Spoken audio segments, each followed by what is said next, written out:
আমাদের সকলের পক্ষ থেকে, আমরা আমাদের তৃণমূল কংগ্রেসের পরিবারের পক্ষ থেকে, মামাটি মানুষের পরিবারকে আমরা সকলে আমাদের নমস্কার, আমাদের কৃতজ্ঞতা, আমাদের প্রণাম ও আমাদের সালাম জানাচ্ছি।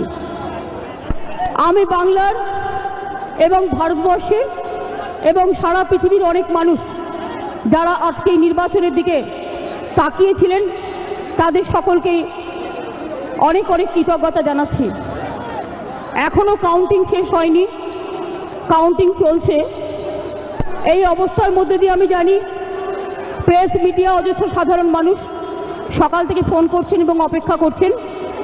ইতিমধ্যে আমাকে ভারতবর্ষের প্রধানমন্ত্রী মনমোহন সিংজি ফোন করেছিলেন আফগানিস্তান থেকে। আমি এটা প্রেসকে বলছি, প্লিজ আপনারা যদি একটু চুপ করে থাকেন, আমাকে প্রেসকে কিছু বলতে দিন, অন্য লোকেদের সবার জন্য একদম কথা বলবেন। 2011 সালের 13ই মে মমতা বন্দ্যোপাধ্যায় প্রথমবার শপথ নিলেন মুখ্যমন্ত্রী হিসেবে। আজকে কোথাও গিয়ে একটা স্মৃতি মেদুরতা আমাদের কাজ করছে।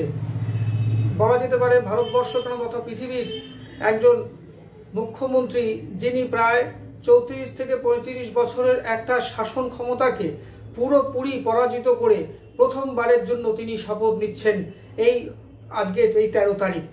2011 সালের 13 তারিখ একটা ঐতিহাসিক দিন, যে দিনে মুখ্যমন্ত্রী মমতা বন্দ্যোপাধ্যায় শুধুমাত্র একজন মুখ্যমন্ত্রী নয়, বলা যেতে পারে একজন লড়াকু নেত্রী হিসাবে প্রতিষ্ঠা পেলেন এবং তারই আজকে জয়গান আজকে সারা ভারতবর্ষ কেন পৃথিবী আজকে করছে। 2011 সালের 13ই মে যখন প্রথমবারের জন্য মুখ্যমন্ত্রী শপথ নিলেন, প্রথম মন্ত্রিসভায় তিনি সিঙ্গুর নিয়ে আলোচনা করেছিলেন এবং সেই যে 34 বছরের সিপিএমের এত দোর্দণ্ড প্রতাপ একটা ক্ষমতা, প্রায় ইংরেজদের পরে যদি বলা যেতে পারে এত বড় একটা ক্ষমতাসীন একটা দল, তাকে পর্যুদস্ত করলেন একজন ভদ্রমহিলা, তার নাম মমতা বন্দ্যোপাধ্যায়। আজকে সেই দিনে শুধুমাত্র ইতিহাসটি যদি আমরা দেখি, তার ফিরে যেতে হবে তারও অনেক আগে, যে মমতা বন্দ্যোপাধ্যায়ের ছাত্র জীবন যখন থেকে তিনি কংগ্রেস আন্দোলন করলেন এবং পরবর্তী সময় সিপিএমের যে অন্যায় অত্যাচারের বিরুদ্ধে লাগাতার তিনি আন্দোলন চালিয়ে গেলেন, কিন্তু কংগ্রেসের কাছ থেকে শেষ পর্যন্ত যখন কোনো সাহায্য সেভাবে পেলেন না, তখন তিনি বাধ্য হয়ে নতুন একটি দল গঠন করলেন, তার নাম দিয়েছিলেন তৃণমূল কংগ্রেস। কে ভাবতে পেরেছিল যে তৃণমূল কংগ্রেস মাত্র কয়েকটা বছরের মধ্যে তাকে ক্ষমতায় নিয়ে আসবে? আসলে মমতা বন্দ্যোপাধ্যায় শুধুমাত্র একটা নাম নয়, শুধুমাত্র একটা মুখ্যমন্ত্রীর নাম নয়, Mamata Bandyopadhyay is the name of revolution, একটা বিপ্লবের নাম বলা যেতে পারে। কেন বলছি আমরা এই কথা? কারণ আপনারা ভাবুন, যে সিপিএমকে হারানো বলা হতো যে ভোটের রাজনীতিতে সিপিআইএমকে কখনো হারানো যায় না, তারা নাকি আনবিটেবল, এই কথা কিন্তু বলা হয়েছে। আজকে কিন্তু সেই আনবিটেবল দলকে কিন্তু তিনি পরাজিত করে দেখিয়েছেন এবং শুধু পরাজিত নয়, একেবারে শূন্য করে দিয়েছেন বলা যেতে পারে। ভারতবর্ষের কোনো ব্যক্তি, কোনো রাজনীতিবিদ হয়তো এটা করতে পারেননি। দলকে অনেক সময় হারিয়েছে অনেকে, কিন্তু কেউ কখনো তাদের শূন্যতে পরিণত করতে পারেনি। আজকে আপনারা ভাবুন, বিধানসভা বা লোকসভাতে কোনো আসন কিন্তু পশ্চিমবঙ্গ থেকে সিপিআইএমের বা বামফ্রন্টের নেই। এর কারণ কি? কারণ হচ্ছে মমতা বন্দ্যোপাধ্যায়ের যে ক্রেডিবিলিটি, তার যে মানুষের পাশে দাঁড়ানো, একটা একটা প্রো পিপুল যে তার অ্যাটিচিউড, এবং প্রত্যেকটা ক্ষেত্রে মানুষের পাশে দাঁড়ানো, ছুটে যাওয়া, রাতে বিরেতে কোনো অবস্থায় তিনি কখনো ঘরে থেমে থাকেননি। যখন রাত্রেবেলা কোনো ভূমিকম্প হয়েছে, ঝড় হয়েছে, এমনকি যখন আয়লা হলো, সেদিনকে তার কেন্দ্রীয় মন্ত্রী হিসেবে শপথ নেওয়ার কথা আপনারা যদি একটু মনে করেন, আপনাদের নিশ্চয়ই আপনাদের ইতিহাস ঘাটলে আপনারা দেখতে পাবেন, সেদিনকে তিনি কিন্তু শপথ ক্যান্সেল করেছিলেন। দিল্লিতে শপথ ক্যান্সেল করেছিলেন, তিনি জানিয়ে দিয়েছিলেন যে এখন আমরা শপথ নিতে পারবো না, কারণ আয়লায় ক্ষতিগ্রস্ত মানুষের পাশে আমাকে দাঁড়াতে হবে। আপনারা ভাবুন তো, এরকম কোনো নিদর্শন অন্য কোনো রাজনীতিবিদের আছে? তার অনেক বিরোধিতা থাকতে পারে, তার অনেক প্ল্যানিং কি অন্যান্য কিছু নিয়ে আপনার বক্তব্য থাকতে পারে, কিন্তু তার লড়াকু নেতৃত্ব এবং মানুষের কাছে প্রো পিপুল অ্যাটিটিউড নিয়ে কোনো কথা থাকতে পারে না।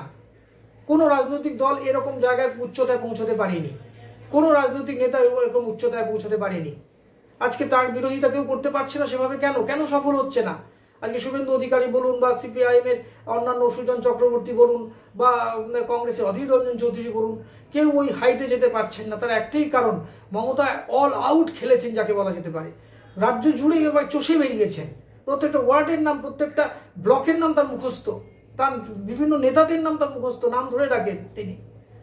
আজকে সেই জায়গায় দাঁড়িয়ে মানুষ তাকে এমন একটা বিশ্বাসযোগ্য নামে পরিণত করেছেন যে সবাই বুঝতে পেরেছে বিপদ হলে কেউ নেই তো আমার কাছে মমতা আছে। এই ফিলিংটা, এই যে রিয়েলাইজেশনটা, এই উপলব্ধিটা মানুষের মনে করাতে পেরেছে কজন মাত্র।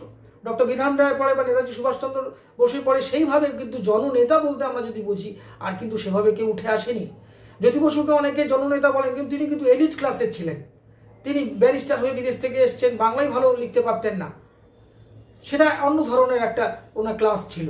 কিন্তু মমতা বন্দ্যোপাধ্যায় কিন্তু শুধুমাত্র একটা কোনো শ্রেণীর নয়, একটা আবাল বৃদ্ধ বনিতা যাকে বলা হতে পারে, the leader of the whole country. সমস্ত ক্লাসকে তিনি রিপ্রেজেন্ট করছেন। আপনি তার মন্ত্রিসভার সিদ্ধান্তগুলো দেখুন, আপনার তার সামাজিক স্কিমগুলোতে দেখুন, তিনি যা যা বলেছেন, কথা দিয়েছেন, সেগুলো তিনি অক্ষরে অক্ষরে পালন করার চেষ্টা করেছেন। তিনি বলেছিলেন যে আমি অনিচ্ছুক কৃষকদের জমি ফিরিয়ে দিয়েছেন।